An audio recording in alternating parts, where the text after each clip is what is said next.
ఒకటో అధ్యాయం నుంచి మనం గమనించినట్లయితే కనుక యేసుక్రీస్తు వారి యొక్క రాక ఈ భూమి మీదకి ఎలా ఉంది, అలాగే ఆయన భూమి మీదకి వచ్చిన తర్వాత యోహాను గారు బాప్తిస్మం ఇచ్చి యోహాను గారి పరిచర్య ఎలా ఉంది, తర్వాత ఆయన శిష్యుల్ని ఏ విధంగా ఎన్నుకున్నారు, తర్వాత ఆయన కొండ మీద చేసినటువంటి ప్రసంగం ఎలా ఉంది, అలాగే అపవాది ఏ విధంగా శోధించాడు, తర్వాత ఇవన్నీ కూడా మనం గమనించుకుంటూ వచ్చాం. 10th చాప్టర్కి వచ్చేసరికల్లా ఆయన చక్కగా ఏ విధంగా శిష్యులని అనేకమైనటువంటి ప్రాంతాలకి పంపించారు, అలాగే మనకి కూడా ఏ విధంగా ఎలా ఉండాలనే విషయాలు నేర్పించారనే విషయాలు మనం చూసాం. 11వ అధ్యాయం మనం గమనించినట్లయితే యేసుక్రీస్తు వారికి వ్యతిరేకత ఏర్పడినట్టుగా మనం గమనించవచ్చు. అది ముందు నుంచి ఉందా తర్వాత ఉందా అనే విషయాలు మనకి సందర్భానుసారంగా మనం గమనిస్తే కానీ చెప్పలేము. గమనించినా కూడా మనం ఒకటికి అర్థం చేసుకోవచ్చు. ఏంటంటే యేసుక్రీస్తు వారి యొక్క బోధలకి యేసుక్రీస్తు వారి మీద అనుమానం అనేది మొదటి నుంచి ఉన్నట్టుగా మనకు కనబడుతూ ఉంటుంది. అయితే యోహాను గారు కూడా బాప్తిస్మం ఇచ్చినటువంటి యోహాను గారు కూడా యేసుక్రీస్తు వారిని అవునా కాదా అని సందేహపడడం అనేది నిజంగా ఆశ్చర్యానికి గురి చేసే సంఘటన. తర్వాత కొరాజీనా, బేత్సయిదా కొన్ని పట్టణాల గురించి ఆయన మాట్లాడుతూ, కపెర్నహూము పట్టణాల గురించి మాట్లాడుతూ, మీరు ఏ విధంగా ఆయన నమ్మట్లేదు, మీరు ఏ విధంగా నన్ను అంగీకరించట్లేదని బైబిల్లో ఉన్నటువంటి వర్సెస్ని కోట్ చేస్తూ చక్కగా ఆయన ఎక్స్ప్లెయిన్ చేసి, మీ స్థితి కంటే కూడా వాళ్ళది సొదొమ గొమొర్రాది, తర్వాత కొన్ని తూరు సీదోను వాళ్ళ గురించి మాట్లాడుతూ వాళ్ళదే మీకంటే వారవదగినదిగా ఉంటుంది, మీది చాలా దారుణంగా ఉంటుంది అనే విషయాలు మనకి ఎక్స్ప్లెయిన్ చేయటం మనం గమనించవచ్చు. 12వ అధ్యాయంలో ఇంకొన్ని రెవల్యూషనరీ సందర్భాలు అనేవి మనకి జరుగుతాయి. ఆ సందర్భాల గురించి మనం ఒక్కొక్కటి మనం ధ్యానించినట్లయితే కనుక పరిసయ్యులు సద్దూకయ్యులు అనేవారు ఏ విధంగా కుట్ర పన్నారు అనే విషయాలు మనం ఇక్కడ గమనించవచ్చు.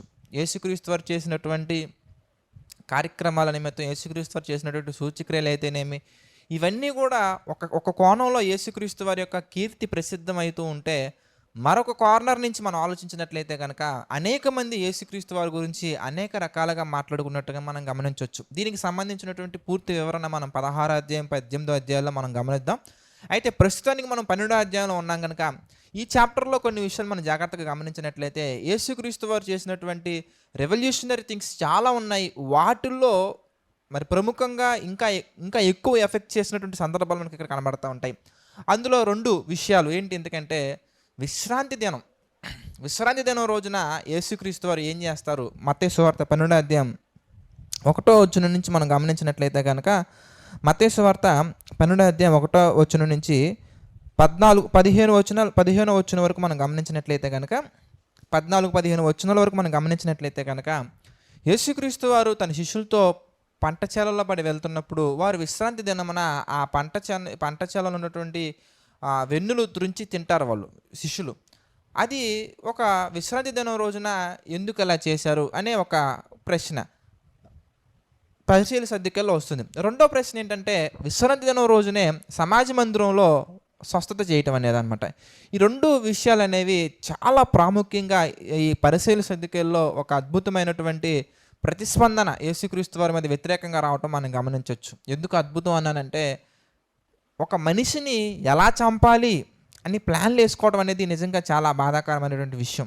ఆయన దేవుని కుమారుడా, దేవుడా, వాళ్ళు అంగీకరిస్తున్నారా కాదా అనే విషయాలు కొంచెం మనం పక్కన పెడితే, ఒక మనిషిని చంపాలనుకునే ఒక ఆలోచన వచ్చిందంటే ఎంత దుర్మార్గంగా మారిపోయారో మనం అక్కడ గమనించవచ్చు. యేసుక్రీస్తు వారు చేసినటువంటి ఈ 2 కార్యాలు ఎందుకు అంత ఎఫెక్ట్ చేశాయంటే, విశ్రాంతి దినం అనే ఒక సందర్భాన్ని వాళ్ళు ముఖ్యంగా స్ట్రెస్ చేసినట్టుగా మనం గమనించవచ్చు. మత్తయి సువార్త 12వ అధ్యాయంలోనే మనం గమనించినట్లయితే కనుక 10వ వచనం మనం చూద్దాం. మత్తయి సువార్త 12వ అధ్యాయం 10వ వచనం మనం చూస్తే, వారు ఆయన మీద నేరము మోపవలనని విశ్రాంతి దినమున స్వస్థపరచుట న్యాయమా అని ఆయనను అడిగిరి. చూసారా, ఆయన మీద నేరం మోపవలనని చక్కగా ప్లాన్ వేసుకొని ఒక ప్రశ్న, విశ్రాంతి దినం రోజున స్వస్థపరచుట న్యాయమా? అసలు ఏంటి ఈ విశ్రాంతి దినం? దీనికి ఉన్నటువంటి ప్రాముఖ్యత ఏంటి?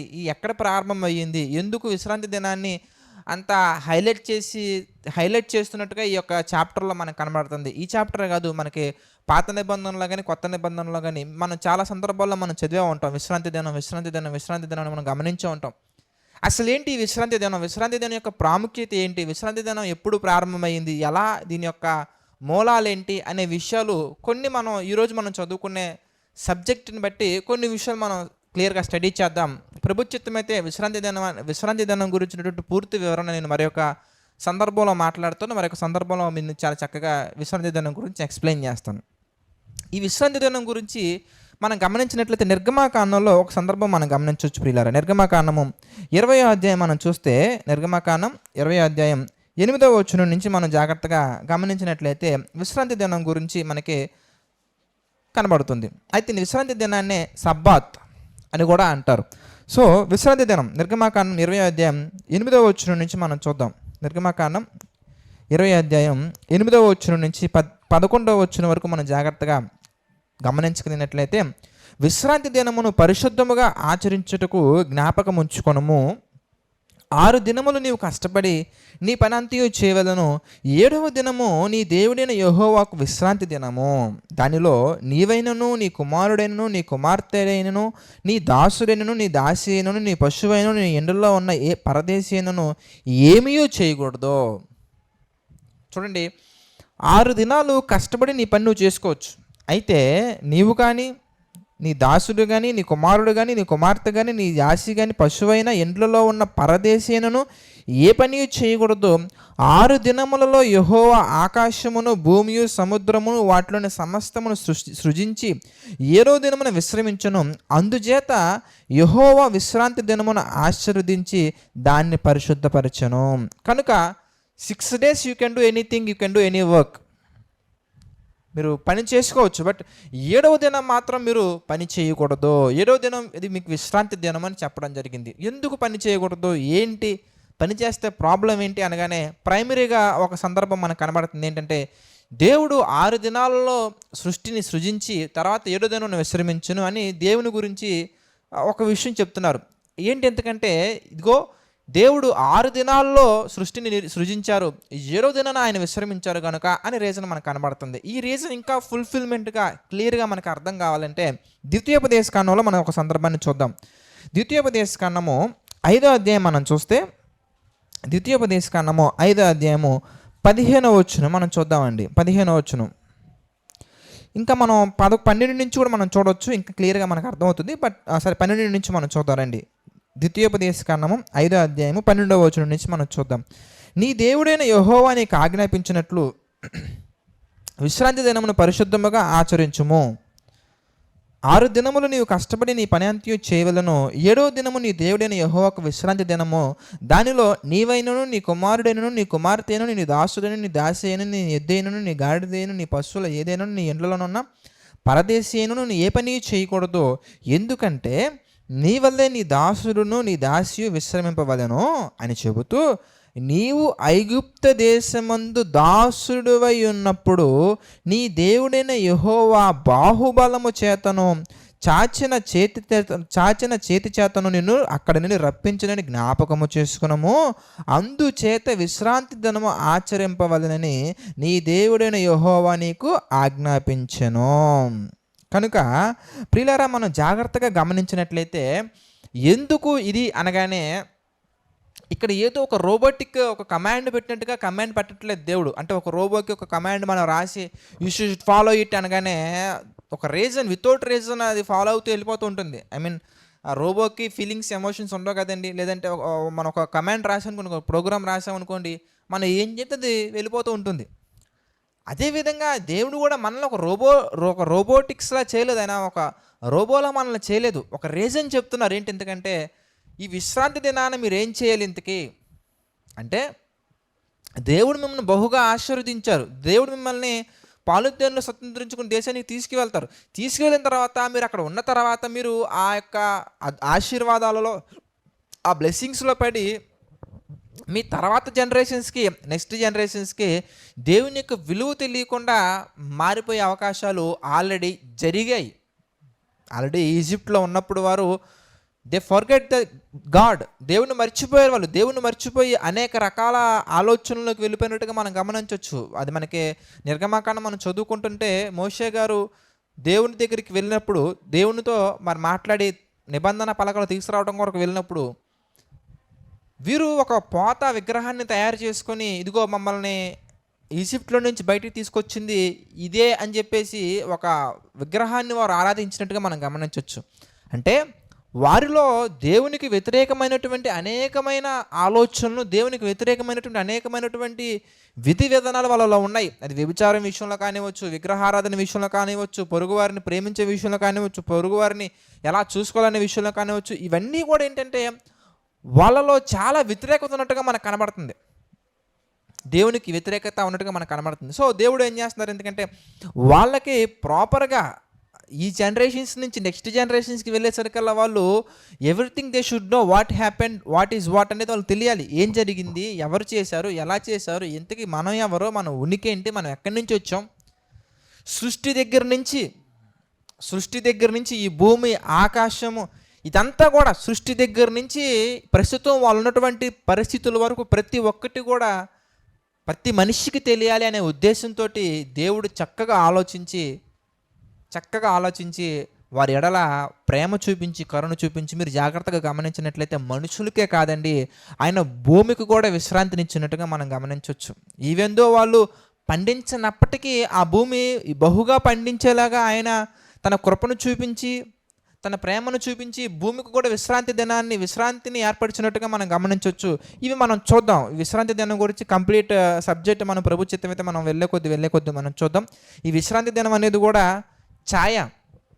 కొత్త నిబంధనలకు వెళ్ళిపోయేసరికల్లా దీని యొక్క నిజమైనటువంటి స్వరూపం మనకు కనబడుతుంది. పాత నిబంధనలు దేవుడు ఏం చేసినా కూడా, ఏది చెప్పినా కూడా ఏంటంటే కొత్త నిబంధనలో ఉన్నటువంటి అనేకమైన వాటికి ఛాయారూపాలు అనమాట. అంటే కొత్త నిబంధనలు మనం నిజమైనటువంటి దాన్ని చూస్తే నిజమైన దానికి ఛాయారూపం మనకి పాత నిబంధనలో కనబడుతుంది. ఎగ్జాంపుల్కి మనం గమనించినట్లయితే ప్రియులారా, మరి నీ దేహమే దేవుని ఆలయం అని మనకి కొత్త నిబంధనలో మనకు కనబడుతుంది. దానికి సంబంధించినటువంటి ఛాయ అంటే 4 గోడలు కట్టినటువంటి దాన్ని దేవాలయం అని మనకు చూపిస్తూ, దేవాలయం అని చెబుతూ, ఈ గోడలతో కట్టినటువంటి మందిరం రావటం కంటే ముందు ఆయన డేరాలలో ఉన్నట్టుగా, సమాజ మందిరాలలో ఉన్నట్టుగా ఆయన ప్రత్యేకించి చూపిస్తూ దేవుడు అనగానే ఒక ప్రత్యేకత మీరు ఇవ్వగలగాలి, ఎందుకంటే ఆయన పరిశుద్ధుడు అనే విషయాన్ని మోషే గారి దగ్గర చెప్పులు విడువము, ఇది పరిశుద్ధమైన స్థలం అన్న దగ్గర నుంచి చాలా క్లియర్గా డీటెయిల్గా ఆయన ఎక్స్ప్లెయిన్ చేస్తూ కొత్త నిబంధనకు వచ్చేసరికల్లా నీ దేహమే దేవుని ఆలయము, నీ దేహముతో నీవు పాపము చేయకూడదు, నీ దేహములో పాపం ఉండకూడదు, పరిశుద్ధమైన స్థలంలో చెప్పులు ఉండకూడదు, పరిశుద్ధమైన స్థలం ప్రత్యేకించబడింది, పరిశుద్ధమైన స్థలం మలినం చేయకూడదు అని ప్రారంభించి అక్కడి నుంచి ఆయన చాలా చక్కగా డీటెయిల్గా ప్రతి ఒక్క విషయాన్ని చెప్పుకుంటూ వచ్చి, మరి మనం దానియేలు గ్రంథంలో మనం గమనించవచ్చు దేవుని యొక్క ఉపకరణములు. ఇంకా అలా మనం ఇక్కడికి వచ్చేసరికల్లా మనకేం అర్థం అవుతుందంటే కొత్త నిబంధనకు వచ్చేసరికల్లా నీ దేహమే దేవుని ఆలయము అని చాలా చక్కగా ఎక్స్ప్లెయిన్ చేశారు. అంటే ఏంటి, దేవాలయం అనేది పాత నిబంధనలో మనకి ఛాయారూపం మనకు కనబడుతుంది, దానికి నిజమైన స్వరూపం అనేది కొత్త నిబంధనలో ఈ దేహం కనిపించినట్టుగానే విశ్రాంతి దినానికి సంబంధించినటువంటి నిజమైన స్వరూపం అనేది మనకి కొత్త నిబంధనలో మనకు కనబడుతుంది. ప్రభు చిత్తం అయితే మనం చూద్దాం. ప్రస్తుతానికి మన సబ్జెక్టులోకి వెళ్ళి మనం ఆలోచించినట్లయితే దేవుడు ఎందుకు ఇది పాత నిబంధనలో పెట్టారు అని మనం ఆలోచించినట్లయితే మనకి ముఖ్యంగా మనకు ఒకటి కనబడుతుంది. ఏంటి, ఎందుకంటే ప్రతి ఒక్కరు కూడా ప్రతి ఒక్క దాని గురించి తెలుసుకోవాలి. అసలు ఈ సృష్టి ఎలా ఏర్పడింది, సృష్టిలో మనం ఎలాగొచ్చాం, మన యొక్క ఆరిజిన్ ఏంటి, మన యొక్క తండ్రి ఎవరు, మన యొక్క పితరులు ఎవరు, మరి మనం ఎక్కడున్నాము, మనం ఈజిప్ట్లో ఉన్నప్పుడు ఏం జరిగింది, దేవుడు ఎలాంటి మహత్కార్యాలు చేశారు, ఎలాంటి అద్భుతాలు చేశారు, మన ఇళ్ళలో ఎలాంటి కృపను చూపించారు, మన ఇళ్ళలో ఎలాంటి ప్రేమను చూపించారు, ఎర్ర సముద్రం ఎలా బద్దలయ్యింది, ఇవన్నీ కూడా ఎవ్రీ వన్ షుడ్ నో. అందుకని దేవుని మీరు జ్ఞాపకం చేసుకోవాలి, దేవుని మీరు ఆరాధించాలి, దేవునితో మీరు సమయాన్ని గడపాలి అనే ఉద్దేశంతో దేవుడు ఏం చేశారంటే 6 దినాలకే ఒక విశ్రాంతి, అంటే 6 దినాలు మీరు పని చేసుకోవచ్చు, 7వ దినం మాత్రం విశ్రాంతి అని చెబుతూ దేవుడు 6 దినాలలో సృష్టిని పూర్తి చేసిన తర్వాత 7వ దినం ఎలా విశ్రమించారో అనే విషయాన్ని చెప్పాలి. ఏంటంటే 6 దినాలలో సృష్టి కంప్లీట్ అయిపోయింది అనే విషయం చెబుతూ, తర్వాత మనం ఈజిప్ట్లో ఉన్నప్పుడు ఏం జరిగిందో తెలుసా నీకు, మనం బానిసలుగా ఉన్నప్పుడు ఆయన తన బాహుబలము చేతను, తన చేతి చేతను మనల్ని కాపాడి వారి యొక్క బానిసత్వం నుంచి మనల్ని విడుదల చేశారు అనే విషయాన్ని చెబుతూనే మీ దగ్గర ఉన్నటువంటి పొరుగువారు అనగా మీ యొద్ద ఉన్నటువంటి బానిసల విషయంలో కూడా, మీ యొద్ద ఉన్నటువంటి దాసి అయినటువంటి వాళ్ళ విషయంలో కూడా మీరు you should give the rest. మీరు ఒకప్పుడు రెస్ట్లెస్గా పనిచేశారు, రెస్ట్లెస్గా పని చేయటం వల్ల మీరు విసిగిపోయారు, మీరు చాలా ఇబ్బంది పడ్డారు. మరి మీ దగ్గర ఉన్నటువంటి వారి విషయంలో మాత్రం మీరు అలా చూడకండి. మీ దగ్గర అన్యులున్నా, మీ దగ్గర పనివారున్నా, పనికత్తులున్నా, ఎవరున్నా కానీ దాసుడైనా, దాసి అయినా, పశువులైనా, ఏదైనా కానీ ఆ 7వ రోజున ప్రత్యేకించబడి విశ్రాంతి తీసుకోవాలి. విశ్రాంతి తీసుకొని ఏం చేయాలి ఇంతకీ? విశ్రాంతి తీసుకొని ఏం చేయాలి? ఎందుకంటే ఈ విశ్రాంతి దినం మ్యాండేటరీగా ఫాలో అవ్వాలని దేవుడు పెట్టారండి. అయితే ఈ విశ్రాంతి దినం విషయంలో ఎవరైనా కానీ ఉల్లంఘించినట్లయితే కనుక మరొక సందర్భంలో మనం గమనించినట్లయితే నిర్గమకాండం 31 వచ్చిన మనం చూద్దాం. 31 అధ్యాయం, నిర్గమకాండంలో 31 అధ్యాయం మనం చూస్తే,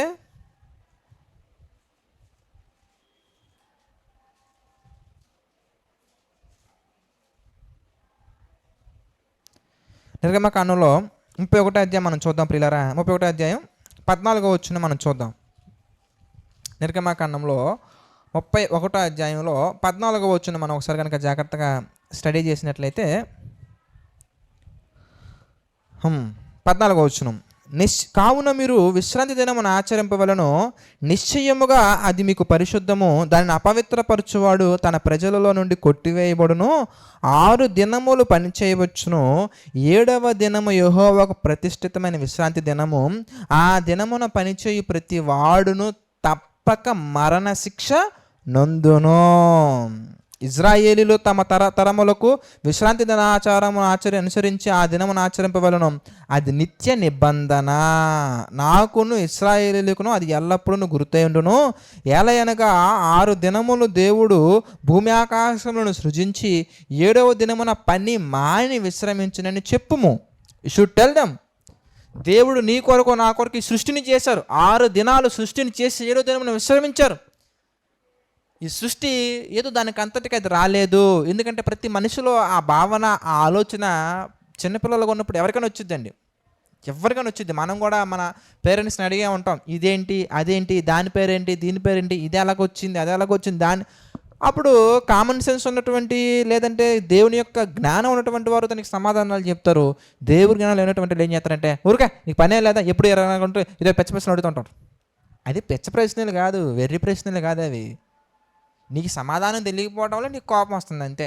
నేను ఎప్పుడు ఒక విషయం చెప్తా, ఎవరికైతే ఆవేశం వచ్చింది ఇంతకీ అంటే, ఎవరి దగ్గర అయితే ప్రాపర్ ఆన్సర్ ఉండదో, ఎవరి దగ్గర అయితే ప్రాపర్ సమాధానం ఉండదో వాడికే సనుక్కోవటం, వాడికే ఆవేశం వస్తుంది. సమాధానం ఉన్నోడు స్పష్టంగా ఉంటాడు, చాలా చక్కగా ఉంటాడు, సాత్వికంగా ఉంటాడు. సమాధానం లేనోడే ఎగిరెగిరి పడతా ఉంటాడు. ఆన్సర్ లేనటువంటి వాళ్ళకే ఆవేశం వస్తుంది. ఎవరికి ఆవేశం రాదు, ఎందుకంటే అన్నీ తెలిసినోడికి ఆవేశం ఉండదండి. అణిగిమణిగి ఉంటాడు, అనుకో కలిగి ఉంటాడు, అన్నిటికీ సమాధానం చెప్తాడు. తెలియనటువంటి వాళ్ళు ఏం చేస్తారు, ఎందుకు అరుస్తారు. మరి వాళ్ళకంటే పెద్దోళ్ళు కదా, పిల్లలకంటే పెద్దోళ్ళు కాబట్టి తల్లిదండ్రులు చెప్పింది వింటారు కాబట్టి, ఓహో ఇది పిచ్చి ప్రశ్న, ఓహో భూమి ఎలా వచ్చిందని అడగడం అనేది పిచ్చి ప్రశ్న. చిన్నప్పుడు అడుగుతూ ఉంటారు, మమ్మీ అంటే పెళ్లి ఫోటో చూస్తూ ఉన్నప్పుడు అడుగుతూ ఉంటారు, నేను లేక నువ్వు పెళ్ళి ఎందుకు చేసుకున్నావు చెప్పు అంటారండి. అప్పుడు ఆ ప్రశ్నకి ఆన్సరు నవ్వాలా లేదంటే ఏం చేయాలో తెలియదు. ఎందుకంటే వాళ్ళు అంత అమాయకులు, వాళ్ళకి ఏం తెలియదు, చిన్నపిల్లలకి ఏం తెలియదు. నేను లేకుండా పెళ్లి చేసుకున్నా కదని అలిగి అన్నం తినకుండా ఉండేటువంటి వాళ్ళు కూడా ఉన్నారు. అంటే చిన్నపిల్లలు, వాళ్ళకి అర్థమయ్యేలా చెప్పడానికి లేదంటే ఏదో మాట్లాడతారు ఇంకా. కానీ అదే కాదు, భూమి ఎలాగొచ్చింది, ఈ మంచం ఎలా వచ్చింది, మన ఈ ఊరికి ఎలాగొచ్చాం, ఈ ఊరు ఎక్కడ ఉంది, మనం ఎవరు, ఇంతకి ఎక్కడికి వెళ్తున్నాం, మనం దేనికి వెళ్తున్నాం, ఆమె ఎవరు, వీళ్ళు ఎవరు, అతను ఎవరు, ఇతను ఎవరు, ఇతను మామయ్య, ఇతను అత్త, వాళ్ళు వీళ్ళు అని మనం అన్నీ చెప్తూ ఉంటాం. అప్పుడు వాళ్ళకి కొన్ని ప్రశ్నలు వస్తూ ఉంటాయి. ఆ ప్రశ్నలు, నువ్వెక్కడి నుంచి వచ్చావు, నువ్వెవరు, మీ తాత ఎవరు, వాళ్ళు ఎవరు, వీళ్ళు ఎవరు, నోరు మూసుకుని కూర్చో అంటాం అంతే.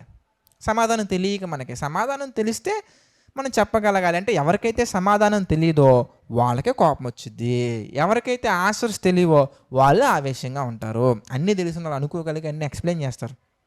కనుక ఎందుకు తెలియకుండా పోయింది, ఎందుకే వాళ్ళ పితరులు చెప్పలేదు కనుక, అంటే వాళ్ళ ఫాదర్ మదర్ వాళ్ళు చెప్పలేదు కనుక, వాళ్ళ ఫాదర్ మదర్ చెప్పలేదు కనుక, వాళ్ళ ఫాదర్ మదర్ చెప్పలేదు కనుక. అంటే ఏంటి, ఎందుకు రూట్ ఎవరింతకి, తల్లిదండ్రులు ఎవరింతకంటే పిల్లలకి the first and best teachers, జీవితాంతం ఉండే టీచర్స్ వాళ్ళు.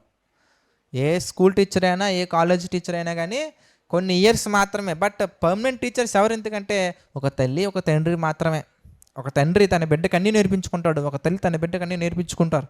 కనుక వీళ్ళే ఫస్ట్ టీచర్స్, వాళ్ళే best teachers. But now days ఏమైపోయింది, ఎందుకంటే ఇప్పుడు కాదులేండి, అక్కడ ఇజ్రాయేలీల దగ్గర కూడా ఏమైపోయిందయ్యా అంటే తల్లిదండ్రులుగా చాలామంది ఫెయిల్ అయిపోతున్నారు. అవి ఫెయిల్ అయిపోయి వాళ్ళు ఏం చెప్పడం మొదలెట్టారంటే, నువ్వు నా కొరకు బ్రతకాలి, నువ్వు ఒక డాక్టర్, నువ్వు ఒక ఇంజనీరు, మనం ఇది, మన పరిస్థితి ఇది. కుటుంబ కష్టాల గురించి చెప్పి కన్నీళ్ళు తెప్పిస్తారు, కానీ దేవుని కృప గురించి చెప్పి కాన్ఫిడెన్స్ మాత్రం తెప్పించారండి చాలామంది.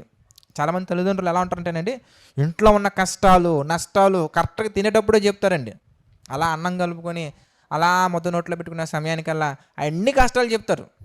కానీ ప్రియులారా, కష్టాల గురించి కాకుండా దేవుని కృప గురించి చెప్పండి. వాళ్ళలో నిరుత్సాహం పోయి నిరీక్షణ వస్తుంది.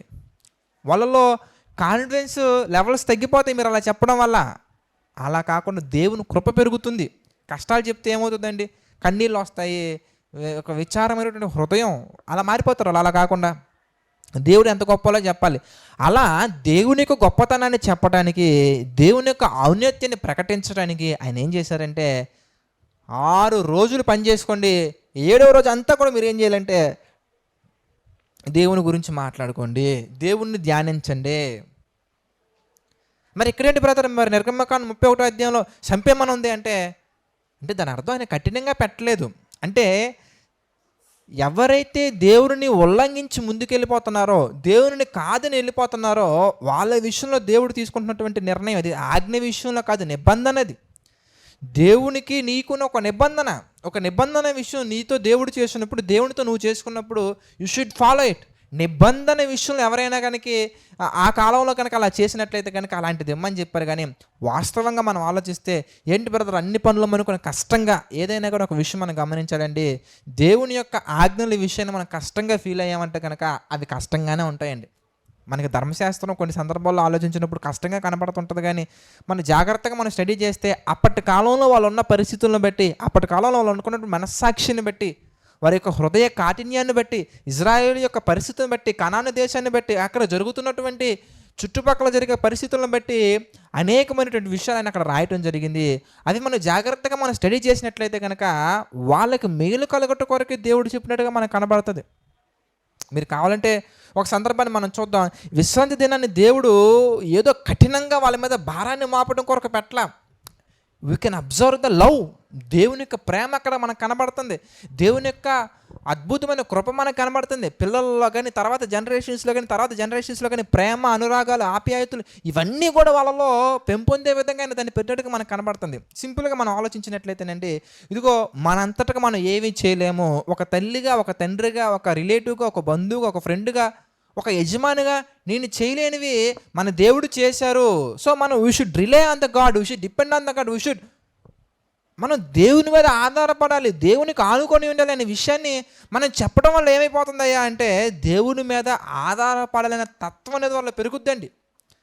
రెండోదిగా, దేవుడు గనక మనల్ని ప్రేమించడం మొదలు పెడితే, మనం గనక ఆయన మాట వింటే దేశం మొత్తాన్ని కూడా చుక్కలు చూపించి, రాజు దగ్గర నుంచి యజమాని దగ్గర నుంచి దాసుని వరకు, గొర్రెలైనా మేకలైనా ఏదైనా కానీ మనల్ని ఎంత సెక్యూర్గా దేవుడు కాపాడారో తెలుసా? ఆయన మీద మనం ఆనుకొని ఉంటే కనుక దేశమైనా కానీ దిగజారిపోవాల్సిందే. ఎంత గొప్పదైనా కానీ దానికి నామరూపాలు లేకుండా చేసి మనల్ని చాలా ఉత్సాహంతో, ఒక విజయ బేరుతోటి ఆయన మనల్ని బయటికి తీసుకొచ్చారని దేవుని యొక్క బాహుబలం గురించి నువ్వు చెప్తే అలా ఏ కాన్ఫిడెన్స్ లెవెల్ పెరుగుతాయంటే, నేను పరిశుద్ధంగా ఉంటే నా దేవుడు ప్రతిదీ నాకు చేస్తాడు, పాపము చేయకూడదు, పాపము చేస్తే పుట్టగతులు లేకుండా అయిపోతాను, పరిశుద్ధంగా ఉండాలి అని మనం నేర్చుకోవాలి. వాళ్ళు నేర్చుకోవాలి. అంటే ఆయన యొక్క ప్లానింగ్ ఎంత మాస్టర్ ప్లాన్ మీరు చూడండి, ఎంత చక్కగా దేవుడు ప్లాన్ చేశారు. నెంబర్ 1 ఏంటంటే, ఇదిగో మా మీదే కాదు మీరు ఆధారపడాల్సింది, మహోన్నతుడైనటువంటి దేవుని మీద ఆధారపడాలని చెప్పాలి. రెండోది, పాపం చేయకుండా పరిశుద్ధంగా మనం ఉంటే పరిశుద్ధుడైన మన దేవుడు మన కొరకు ఎంత దూరం వెళ్తారయ్యా అంటే, దేశం అంతా కలిసి వీళ్ళని ఆపడం కొరకు చూసినా, ఫరో లాంటి కఠినమైన హృదయం కలిగినటువంటి వారు ఆపడం కొరకు చూసినా కానీ వాళ్ళందరికీ కన్నీళ్ళు చూపించి, చుక్కలు చూపించి వాళ్ళు బయటికి తీసుకొచ్చే ప్రయత్నంలో ఎదురుగా ఎర్ర సముద్రం ఉన్నా, వెనకాల ఐగుప్తి రథంలో ఉన్నా, ఏదున్నా కానీ ఎర్ర సముద్రాన్ని పాయలు చేసి దాని మధ్యలో నుంచి దేవుడు మనం తీసుకొచ్చారు అని ఎంత గొప్ప విషయాలు ఒక మనిషికి తెలియజేయకపోవటం వల్లనే వాళ్ళు బాధల్లో కృంగిపోతూ ఉంటారు. అందుకే దావీదు గారు చాలా చక్కగా మాట్లాడతారండి. ఇదిగో ఆయన చేసిన ఉపకారాలలో దేనిని మరవకూడదు. మర్చిపోతే ఏమైపోయింది, ఎందుకంటే మలినమైపోయింది, మన హృదయం మలినమైపోయి కృంగిపోతూ ఉంటుందండి. మర్చిపోకుండా ఉండడం కొరకు దేవుడు ఏం చేశారు అంటే, మర్చిపోకుండా ఉండడం కొరకు వారం ఎవ్రీ 7th డే ఆయన చక్కగా ఒక ఆజ్ఞలాగా పెట్టారు. ఇది నిబంధన, మీరు దీన్ని గుర్తుంచుకోవాలి. అని దేవుడు మన అందరికీ అక్కడ అక్కడ వాళ్ళకి చెప్పినట్టుగా మనకు అర్థమవుతుంది. అయితే దీంట్లో నుంచి ఇంకా మనం జాగ్రత్తగా గమనించినట్లయితే కనుక ఇందులో మూడోది కూడా ఒకటి మనకు కనబడుతుందండి. ఏంటి ఎందుకంటే లోకము యొక్క మాటలు ఆ వారం అంతా కూడా వాళ్ళ హృదయాల్లో పడుంటే కనుక అవి హృదయం నుంచి వెళ్ళిపోయేలా చేసుకోవడానికి ఇట్స్ ఎ గ్రేట్ ఛాన్స్. ఎందుకంటే every week they are about to discuss the god, they are discussing about the god. వాళ్ళు దేవుని గురించి చర్చించుకుంటారు కనుక, దేవుని గురించి మాట్లాడుకుంటారు కనుక వాళ్ళ విశ్వాసం అనేది అంచెలంచెలుగా పెరిగి వారు, అందుకే మనం గమనించవచ్చు, వినుట వలన విశ్వాసం కలుగును, వినుట దేవుని గురించినటువంటి మాట వలన కలుగును. ఆ రోజంతా కూడా మీరు ఇక ఏ పనులు చేసుకోకండి, ఆ రోజంతా కూడా దేవుని గురించి మాట్లాడుకోండి చాలు. మాట్లాడుకోవటం అనేది పెద్ద కష్టం అండి? కాదు ప్రియులారా, కాదు. మరి దీని యొక్క ఇంటర్నల్ డెప్త్ ఏంటి, ఎంతకి దేవుడు ఎందుకు దాన్ని పెట్టారని కానీ ఇవన్నీ మనకు అర్థమవుతుంది. ఇంకొక విషయాన్ని కూడా మనం చూద్దాం. యెషయా గ్రంథం మనం జాగ్రత్తగా గమనించినట్లయితే ప్రియులారా, యెషయా గ్రంథం 58వ అధ్యాయం మనం చూద్దాం. యెషయా గ్రంథము 58వ అధ్యాయం మనం జాగ్రత్తగా గమనించినట్లయితే ఇంకా మనకి ఇంకొన్ని విషయాలు మనకు కనబడతాయి. యెషయా గ్రంథం 58వ అధ్యాయం మనం చూస్తే 13వ వచనం చూద్దామండి. యెషయా గ్రంథము 58వ అధ్యాయం 13వ వచనం మనం చూస్తే, నా విశ్రాంతి దినమున వ్యాపారము చేయకుండా నాకు ప్రతిష్ఠితమైన దినమని నీవు ఊరకుండిన ఎడల విశ్రాంతి దినము మనోహరమైనదనియు యెహోవాకు ప్రతిష్ఠిత దినమైనదనియు ఘనమైనదని అనుకొని దాన్ని ఘనముగా ఆచరించిన ఎడల నీకిష్టమైన పనులు చేయకు, వ్యాపారము చేయకయు లోకవార్తను చెప్పుకొనక ఉండిన ఎడల నీవు దేవుని యందు ఆనందించెదవు, దేశము యొక్క ఉన్నత స్థలముల మీద నేను నిన్ను ఎక్కించేదను. చూసారా? అంటే వీళ్ళు ఎందుకు ఎంత ఫీల్ అయిపోతున్నారయ్యా అంటే 6 రోజుల్లో కూడా వాళ్ళకి ఇష్టం వచ్చినవి కొన్ని ప్లాన్ చేసుకున్నారు టైం టేబుల్లో. అది ప్రాబ్లం వాళ్ళది. అంటే లోకాన్ని చూడటం ప్రారంభించి లోకాశల్లో మనం ఆలోచించి లోకానుసారంగా మనం ఉండి కనుక దేవుని యొక్క ఆ ప్రతిష్ఠితమైన దినాన్ని దేవునితో ఏర్పరచుకున్నటువంటి ఆ దినాన్ని మనం కనుక ఉల్లంఘించినట్లయితే చాలా ప్రాబ్లం మీరు ఫేస్ చేస్తారు. అలా ఉండకూడదని యెషయా గారి చేత దేవుడు మనకు చెప్పేస్తున్నారు చక్కగా. అక్కడ వాళ్ళకి ఇజ్రాయేలుకి చెప్పేస్తున్నారండి. అంటే దీన్ని బట్టి మనకేం అర్థం అవుతుంది ప్రియులారా, ఇది పెట్టడం వెనక ఒక మనిషిని కఠినంగా మార్చడం కొరకు, ఒక మనిషిని భారంగా మార్చడం కొరకు చేయలేదు ఆయన. సో ఈ విషయం మనం దృష్టిలో ఉంచుకొని మనం వెళ్ళినట్లయితే కనుక పరిశీలన సద్దుకేలు వీళ్ళు ఎలాంటి వారు, ఇంతకీ ఎందుకు వీళ్ళకి అంత కోపం వచ్చింది అనగానే మార్కు సువార్తలో మనం చదువుకున్నాం. చాలా సందర్భాల్లో నేను మీకు చెప్పాను. మార్కు సువార్త 7వ అధ్యాయంలో మనం చూస్తే మానవులు కల్పించిన పద్ధతులని దైవోపదేశాలని మార్చేసుకుంటూ వెళ్ళిపోతున్నారు వీళ్ళు. దేవుని యొక్క ముఖ్యమైనటువంటి విషయాన్ని వీళ్ళు వదిలేస్తున్నారు. అందుకే మనం గమనించినట్లయితే ఇదిగో మీరు సోపులోను తర్వాత జీలకర్రలోను వీటిలోని 10వ భాగం తీసుకొని వీటిలో మాత్రం పర్ఫెక్ట్గా ఉంటున్నారు. దేవుని యొక్క ముఖ్యమైనటువంటి ఏవి ఇంతకీ కనికరం, జాలి, ప్రేమ, ధర్మశాస్త్రానికి ఆధారమైనటువంటి వాటి విషయంలో మాత్రం మీరు ఫెయిల్ అయిపోతున్నారు. మీరు వాటి విషయంలో మీరు ఏమైపోతున్నారు, ఎందుకంటే ఫెయిల్ అయిపోతున్నారు. దేని విషయంలో బాగుగా ఉంటున్నారు, ఎందుకంటే దశమ భాగాలు, జీలకర్ర, సోపు, అందుకే దోమలు లేకుండా వడిగట్టి ఒంటిని మింగేస్తారంట. అంటే ఒంటినే మింగేస్తున్నారు కానీ దోమల విషయంలో మాత్రం పర్ఫెక్ట్గా ఉంటున్నారు వాళ్ళు. అంటే చిన్న చిన్న వాటి విషయంలో పట్టించుకుంటున్నారు, మెయిన్ విషయాల్లో వదిలేస్తున్నారు. అసలు దేవుడు విశ్రాంతి దినం పెట్టడం వెనుక ప్రాముఖ్యమైనటువంటి కారణం ఏంటి, ఆయన ఎందుకు పెట్టారనే ఆ పునాదికి మూలాలకి సంబంధించినటువంటి సబ్జెక్ట్ వీళ్ళు మర్చిపోయి వీళ్ళు ఎలా మాట్లాడుతున్నారంటే ఇదిగో యేసుక్రీస్తు వారు ఏదో విశ్రాంతి దినాన్ని ఉల్లంఘించినట్టుగా వీళ్ళు మాట్లాడుతున్నారు. కానీ కొన్ని సందర్భాలు మనం జాగ్రత్తగా గమనించినట్లయితే యేసుక్రీస్తు వారు దేవుని యొక్క ఆజ్ఞను అతిక్రమించారా, యేసుక్రీస్తు వారు దేవుని విషయంలో నేరం చేశారా అని వాళ్ళ కోణంలో మనం ఒకసారి కాకుండా మరి బైబిల్ కోణంలో మనం ఆలోచించినట్లయితే కనుక మనకి చాలా చక్కని వివరణ మనకు కనబడుతుంది. మనం గమనించవచ్చు. మరి మత్తయి సువార్త 12వ అధ్యాయానికి వచ్చేద్దాం పిల్లారా. మత్తయి సువార్త 12వ అధ్యాయానికి వచ్చేసినట్లయితే కనుక మీకు విశ్రాంతి దినం గురించి ఒక స్పష్టత మీకు వచ్చిందని నేను మనస్ఫూర్తిగా భావిస్తున్నాను. అయితే ఇంకా డీటెయిల్గా మరి యేసుక్రీస్తు వారు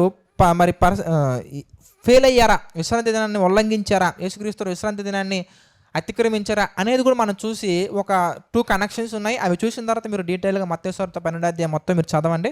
12వ అధ్యాయం 1వ వచనం నుంచి మీరు చక్కగా ఐ థింక్ 21 వరకు మీరు చదివినట్లయితే కనుక మీకు చాలా చక్కగా అర్థమైపోద్ది. అది మీకు అర్థం అవటం కొరకు మెయిన్ బ్లాక్స్ నేను చెప్తున్నా. బ్లాక్ నెంబర్ 1 ఏంటంటే విశ్రాంతి దినం యొక్క ప్రాముఖ్యత ఏంటి, దేవుడు విశ్రాంతి దినాన్ని ఎందుకు పెట్టారు అనేది మీకు అర్థం అవ్వాలి. మీకు అర్థమైందని నేను అనుకుంటున్నాను.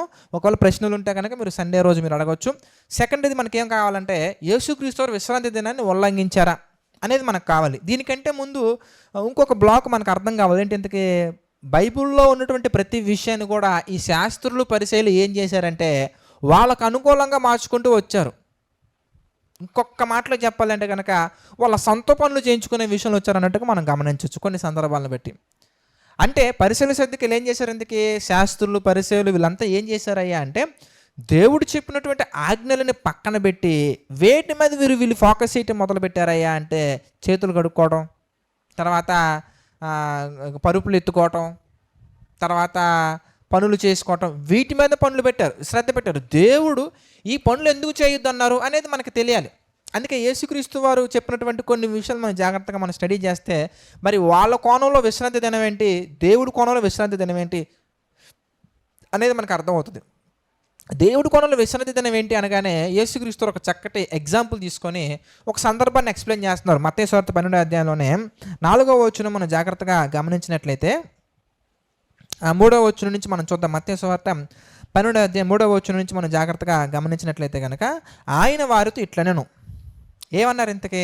దీనికంటే ముందు యేసుక్రీస్తు అసలు విశ్రాంతి దినాన్ని ఫాలో అయ్యారా అనే సందర్భాలు కూడా కొన్ని మనం చూద్దాం ప్రియులారా. లూకా సువార్తలో 4వ అధ్యాయం మనం జాగ్రత్తగా ఒకసారి చూద్దాం. లూకా సువార్త 4వ అధ్యాయం 16వ వచనం చూద్దామండి. లూకా సువార్త 4వ అధ్యాయం 16వ వచనం మనం చూస్తే, తరువాత ఆయన తాను పెరిగిన నజరేతునకు వచ్చును, తన వాడుక చొప్పున, చూసారా చక్కగా ఉందో, తన వాడుక చొప్పున విశ్రాంతి దినమందు సమాజ మందిరములోనికి వెళ్ళి చదువుటకై నిలుచుండగా ప్రవక్త అయిన యెషయా గ్రంథం ఆయన చేతికి ఇవ్వబడెను. అంటే యేసుక్రీస్తు వారు వాడుక చొప్పున సమాజ మందిరానికి వెళ్తున్నారు. విశ్రాంతి దినాన్ని ఆయన చాలా చక్కగా ఫాలో అయ్యి సమాజ మందిరంలో దేవుని యొక్క వాక్యాలను చక్కగా చెప్పవలసిన పరిస్థితుల్లో చెబుతూ మరి వాళ్ళకి నేర్పించాల్సినటువంటి నేర్పించుకుంటూ ఆయనైతే పర్ఫెక్ట్గానే ఉన్నారండి. విశ్రాంతి దినాన్ని యేసుక్రీస్తు వారు ఉల్లంఘించలేదు. మరి ఇక్కడ సందర్భంలో జరిగిన మరి మత్తయి సువార్తలో మనం మాట్లాడుకుంటున్నటువంటి సందర్భం ఏంటి అని మనం చాలా చక్కగా ప్రశ్నించుకొని దానికి జవాబు తెలుసుకునే ప్రయత్నం మనం చేద్దాం. మత్తయి సువార్త 12వ అధ్యాయం 1వ వచనం నుంచి మనం చదువుకుంటూ వెళ్దాం, మీకు అర్థమైపోతుంది.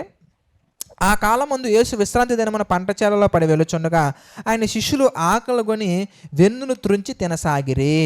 పరిసయ్యులు ఇది చూచి, ఇదిగో విశ్రాంతి దినమున చేయకూడనిది నీ శిష్యులు చేయుచున్నారని ఆయనతో చెప్పగా ఆయన వారితో ఇట్లనెను. ఏమంటున్నారు ఇంతకీ? తానును తనతో కూడా ఉన్నవారును ఆకలిగొని ఉండగా దావీదు చేసిన దాని గురించి మీరు చదవలేదా? దావీదు గారు చేసినటువంటి దాని గురించి మీరు చదువుకోలేదా? అతడు దేవుని మందిరంలో ప్రవేశించి యాజకులే తప్ప తానైనను తనతో కూడా ఉన్నవారైనను తినకూడని సముఖపు రొట్టెలు తినెను.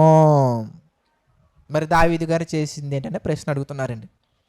మరి దావీదు గారు కూడా మరి మీ కోణంలో ఆలోచిస్తే ఆయన కూడా తినకూడనటువంటివి తిన్నారు కదా. దేవుని మందిరంలో ప్రవేశించి యాజకులు మాత్రమే పట్టుకోవాల్సినటువంటి, యాజకులు మాత్రమే మరి చూడవలసినటువంటి వాటి గురించి మరి సముఖపు రొట్టెలు ఎలా తిన్నారు ఈయన ఇంతకీ అని వాళ్ళు మాట్లాడుతూ, మరియు యాజకులు విశ్రాంతి దినమున దేవాలయంలో విశ్రాంతి దినమును ఉల్లంఘించి నిర్దోషులై ఉన్నారని మీరు ధర్మశాస్త్రం ముందు చదువుకోనలేదా అంటే ఇక్కడ రెండో పాయింట్ మనకు అర్థమవుతుంది. ఏంటంటే విశ్రాంతి దినం రోజు ఎవరు కూడా ఏ పని చేయకూడదు. అదే కదా దేవుడు చెప్పింది. ఎవరు ఏ పని చేయకుండా మనం ఎంత చదువుకున్న ద్వితీయోపదేశ కాండంలో సందర్భం కానీ నిర్గమకాండంలో సందర్భం కానీ మనం ఏం చదువుకున్నాం ఇంతకీ 6 రోజులు పనులు చేసుకోవాలి, 7వ రోజు ఏ పని చేయకూడదు. మరి యాజకత్వం కూడా పనే కదండి, యాజకులు చేసేది కూడా పనే కదండి. మరి యాజకులు మాత్రం బళ్ళు అర్పిస్తూ ఉంటారు, యాజకులు మాత్రం సముఖపు రొట్టెలు చేస్తూ ఉంటారు.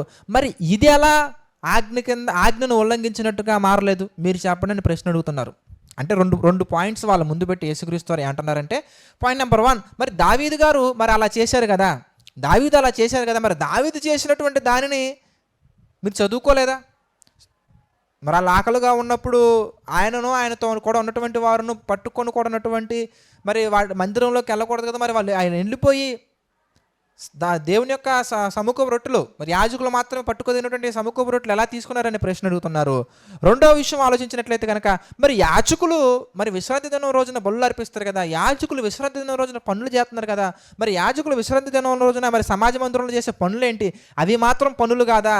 ఏ పని చేయకూడదని దేవుడు చెప్పారు కదా, మరి దీని సంగతి ఏంటి అని మనం ఆలోచించినట్లయితే అని ఒక ప్రశ్న, 2 ప్రశ్నలు వాళ్ళకి ఇచ్చినప్పుడు వారు సైలెంట్గా ఉంటారండి. చక్కగా మనం చూస్తే దేవాలయం 5వ వచనం మనం చూద్దాం. మత్తయి సువార్త 12:5 మనం చూస్తాం. మరియు యాజకులు విశ్రాంతి దినమున దేవాలయంలో విశ్రాంతి దినమున ఉల్లంఘించి నిర్దోషులు ఉన్నారని మీరు ధర్మశాస్త్రం చదువుకొనలేదా?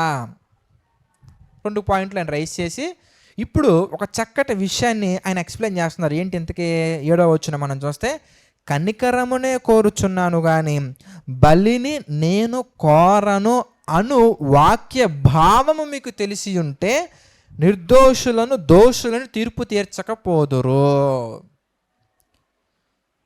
అంటే ఏంటి దీని అర్థం ఏంటి? ఇంతకీ కనికరమనే కోరుచున్నాను కానీ బలిని నేను కోరను అంటే, దేవుడు ఎప్పుడు కూడా కోరుకునేది ఒక పని చేయమని దేవుడు చెబుతున్నారంటే దాని వెనక ఒక భావం ఉంటుందండి. అందుకే బైబిల్ మనం చదువుకుంటున్నప్పుడు 4W ఫార్ములా గురించి నేను మీకు ఎక్స్ప్లెయిన్ చేశాను. దేవుడు అలా ఎందుకు చెప్పారు, ఇలా ఎందుకు చెప్పారు, అలా ఎందుకు చేయమంటున్నారు, ఇలా ఎందుకు చేయమంటున్నారు అనే వాక్యం యొక్క భావాన్ని మనం తెలుసుకోవాలి. వాక్యం యొక్క భావం మనకు తెలియకపోతే బ్లైండ్గా మనం వెళ్ళిపోతామండి.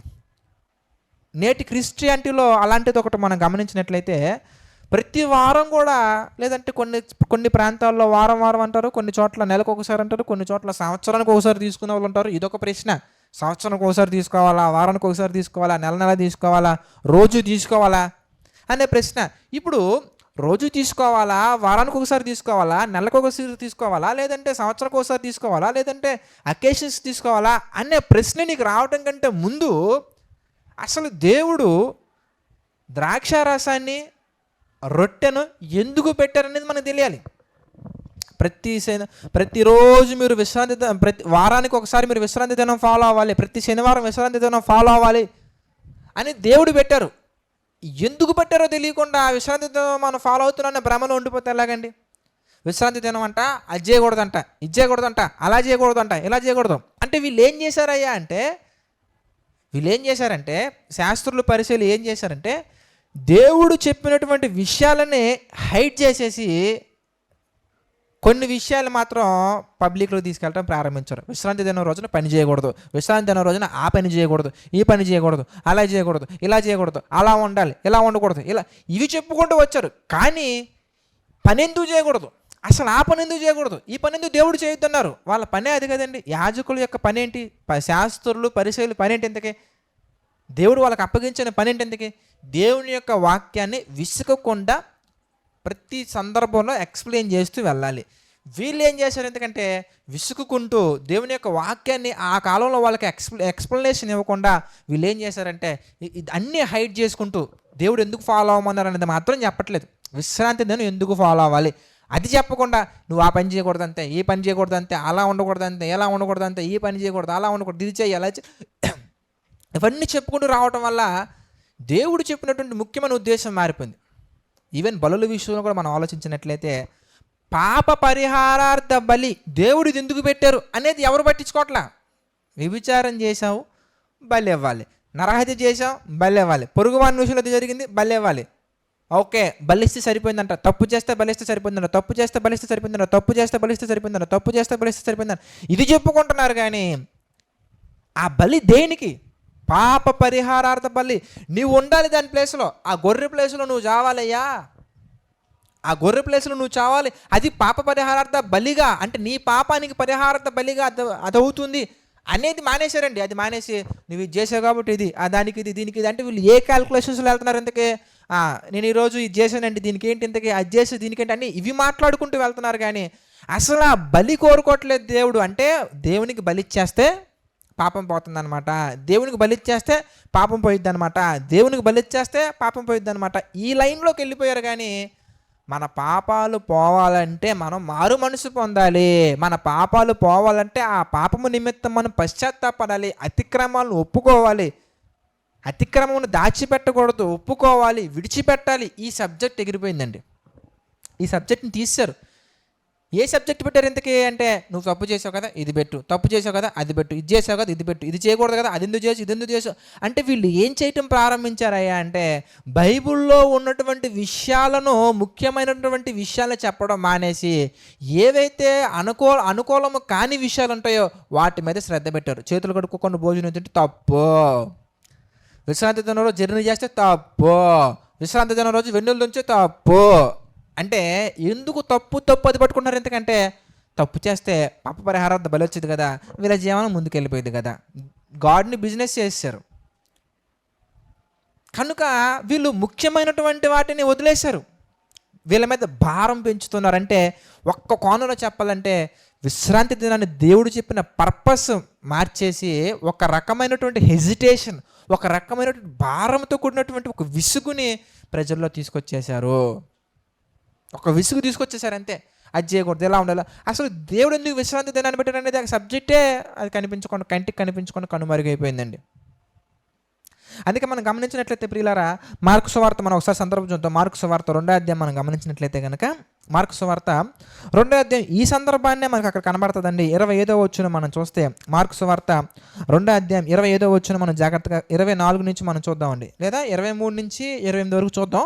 సేమ్ సందర్భం, మనం మత్తయి సువార్త 12వ అధ్యాయంలో చదువుకున్నటువంటి సందర్భమే మార్కు సువార్త 2వ అధ్యాయంలో మనకు కనబడుతూ ఉంటుంది. మనం చూద్దాం. మరియు ఆయన విశ్రాంతి దినమున పంట చేలలో వెలుచుండగా శిష్యులు మార్గమున సాగిపోవచ్చు వెన్నులు త్రుంచుచునుండ్రి. అతడు పరిసయ్యులు అందుకు పరిసయ్యులు, చూడుము విశ్రాంతి దినమున చేయకూడదని వారు ఎలా చేయొచ్చున్నారో అతవారిని. చూసారా, అసలు వాళ్ళకి ఎందుకు చేయకూడదు అది చెప్పట్లా, చేయకూడదు చేస్తారు, చేయకూడదు చేస్తారు, ఆమె పట్టేసుకున్నాం అంటే వీళ్ళ మనస్తత్వం మనం గమనించాం అనుకోండి. యోహాను సువార్త 8వ అధ్యాయంలో కూడా వీళ్ళు బోధించేది తక్కువ, పట్టుకునేది ఎక్కువ. ఒక స్త్రీ వ్యభిచారం చేయుచుండగా అసలు వాళ్ళు అక్కడ ఏం చేస్తున్నారండి? వ్యభిచారం జరుగుతుంటే జరగటం ముందు ఆపచ్చు కదండి. ఇప్పుడు అక్కడ వ్యభిచారం జరుగుతుందనే విషయం వాళ్ళకి తెలిసినప్పుడు వాళ్ళు అక్కడ దానిని ఆపే ప్రయత్నం చేయకుండా, వ్యభిచరించకూడదు అనే సబ్జెక్ట్ని ప్రజల్లోకి తీసుకెళ్ళటం మానేసి తప్పు జరుగుతూ ఉన్నప్పుడు పట్టుకొని ఆధారాలతో వాళ్ళేదో పట్టుకున్నట్టుగా వీళ్ళు పనిష్మెంట్స్ వేసే న్యాయాధిపతుల్లాగా, ఒక తీర్పు తీర్చే తీర్పరులాగా వీళ్ళని దేవుడు నియమించింది న్యాయానికి అధిపతి అంటే న్యాయాన్ని చక్కగా వాళ్ళకి ఎక్స్ప్లెయిన్ చేస్తూ ముందుకు తీసుకువెళ్తూ అన్యాయం జరిగితే అన్యాయం జరగనివ్వకుండా చూడటానికి, నువ్వు చెప్పినా జరగకపోతే దేవుని చిత్త ప్రకారం నడిపించడానికి ఇచ్చారు. కానీ నువ్వు మిగిలిన క్వాలిటీస్ అన్నీ వదిలేసి అదొక్కటే పట్టుకొని ఉండిపోతే ఇలాగే ఉంటుందండి. మనం గమనించినట్లయితే వీళ్ళు ఏమంటారు, అందుకు వారు పరిసయ్యులు 24వ వచనం మనం చూస్తే, అందుకు పరిసయ్యులు, చూడుము విశ్రాంతి దినమున చేయకుండా వారు ఎలా చేయుచున్నారని ఆయన అడిగిరి. అందుకు ఆయన వారితో ఇట్లనెను, తనతో కూడా ఉన్నవారు ఆకలి కొని ఉన్నందున దావీదునకు అవసరము వచ్చినప్పుడు అతడు చేసినది మీరు ఎన్నడూ చదవలేదా? అబ్యాతారు ప్రధాన యాజకుడై ఉండగా దేవమందిరములోనికి వెళ్ళి యాజకులే గాని ఇతరులు తినకూడని సమకపు రొట్టెలు తాను తిని తనతో కూడా ఉన్నవారికి ఇచ్చిన కదా అని చెప్పాను. మనం గమనించినట్లయితే ప్రియులారా 27వ వచనం మనం చూద్దాం. మరియు ఆయన ఎక్స్ప్లెయిన్ చేస్తున్నారు, మరియు విశ్రాంతి దినము మనుష్యుల కొరకే నియమించబడిన కానీ. అద్భుతమైనటువంటి వివరణ అండి. అసలు విశ్రాంతి దినాన్ని దేవుడు అబ్రహాం గారి దగ్గర పెట్టకుండా, ఆదాం గారి దగ్గర పెట్టకుండా, ఆదాము గారి కంటే ముందే కదండి దేవుడు 6 దినాలలో సృష్టిని చేసింది, అక్కడ పెట్టకుండా, ఎక్కడ పెట్టకుండా మోషే గారి దగ్గర ఎందుకు తీసుకొచ్చారయ్యా అంటే వీళ్ళలో మార్పు తీసుకురావటం కొరకు విశ్రాంతి దినాన్ని పెట్టారు. కానీ విశ్రాంతి దినాన్ని ఆచరించాలి కాబట్టి మనుషుని పుట్టించలేదు దేవుడు ఎందుకు సృజించారా మనుషుల్ని? విశ్రాంతి దినం ఫాలో అవటం కోసం సృజించారా? ఆలోచించండి. విశ్రాంతి దినం కోసం మనుషులు చేశారా? మనుషుల కోసం విశ్రాంతి దినం వచ్చిందా? What is important here? అందుకని చక్కగా 27వ వచనం మనం చూస్తే, మరియు విశ్రాంతి దినము మనుషుల కొరకే నియమింపబడిన కానీ మనుషులు విశ్రాంతి దినము కొరకు నియమింపబడలేదు. ఒక మనిషి ఆకలిగా ఉన్నటువంటి పరిస్థితుల్లో వాడికి అన్నం పెట్టడం ఇంపార్టెంట్ కానీ విశ్రాంతి దినం కాదు అక్కడ ఇంపార్టెంట్. ఆకలిగా ఉన్నప్పుడు నువ్వు ఆజ్ఞలో ఇవి కాదు కావాల్సింది, నీ శత్రువు ఆకలి కొని ఉన్నా కూడా భోజనం పెట్టాలి, నిన్ను వల్ల నీ పొరుగు వారిని ప్రేమించు అన్న దానిని ఆధారం చేసుకుని ఇవన్నీ వచ్చాయండి. విశ్రాంతి దినం వచ్చినటువంటి కారణాలు ఒక కారణం మనకేం కనబడుతుంది? నీవు ఈజిప్ట్లో ఉన్నప్పుడు, నీవు ఒకరి దగ్గర బానిసగా ఉన్నప్పుడు, నీవు ఒకరి దగ్గర దాస్యత్వంలో ఉన్నప్పుడు రెస్ట్లెస్గా వర్క్ చేసావు కదా. You should not be like so. నువ్వు అలా ఉండకూడదు. నువ్వేం చేయాలంటే నీ దగ్గర ఉన్న పనివారికి కానీ, దాసులకు కానీ, దాసికి కానీ, పశువులకు కానీ ప్రతి ఒక్క దానికి రెస్ట్ ఇవ్వాలి. You should give the rest. అనేకమైనటువంటిని దేవుడు ఆధారం చేసుకొని ప్రతి ఒక్కరిలో ప్రేమ, అనురాగాలు ఇవన్నీ కలిసేలాగా, ప్రతి ఒక్కరిలో దేవునికి సంబంధించినటువంటి భావాలు, ఫీలింగ్స్, ఎమోషన్స్ వచ్చేలాగా ఆయన చాలా అద్భుతమైనటువంటి కోణంలో ఆలోచించి ప్రతి ఒక్కరూ పరిశుద్ధంగా ఉండాలనే ఉద్దేశంతో విశ్రాంతి దినాన్ని పెట్టారు. కానీ అంటే మనుషులు పరిశుద్ధంగా ఉంటారని విశ్రాంతి దినం పెట్టారు, కానీ ప్రాణాలు పోతున్నా కానీ విశ్రాంతి దినం ఫాలో అవ్వాలని అలా దేవుడు ఎక్కడ చెప్పలేదండి. బైబిల్లో మనకి ఎక్కడ కనిపించదండి. ఒక మనిషి కంటే దేవుడు దేనిని ఎక్కువగా ప్రేమించరండి. మనిషి కోసమే సృష్టి, మనిషి కోసమే భూమి, మనిషి కోసమే ఆకాశం, మనిషి కోసమే చెట్లు, మనిషి కోసమే ప్రతి ఒక్కటి, మనిషి కోసమే పాత నిబంధన. ఒకప్పుడు మనిషి కోసమే పాత నిబంధన వచ్చింది. ఆ మనిషిని ఇంకా ప్రేమించి ఆ మనిషిలో మార్పు తీసుకురావడం వరకు కొత్త నిబంధన వచ్చింది. ఒక మనిషి కోసమే దేవుడు పాత నిబంధన తీసుకొచ్చాడు. ఆ మనిషి కోసమే పాత నిబంధన మార్చారు తప్ప దేవునిలో మార్పు రాలా. ఆ మనిషిలో ఉన్న స్వభావాన్ని బట్టి ఆ మనిషిని ఇంకా ప్రేమించి దేవుడు కొత్త నిబంధన తీసుకొచ్చారు.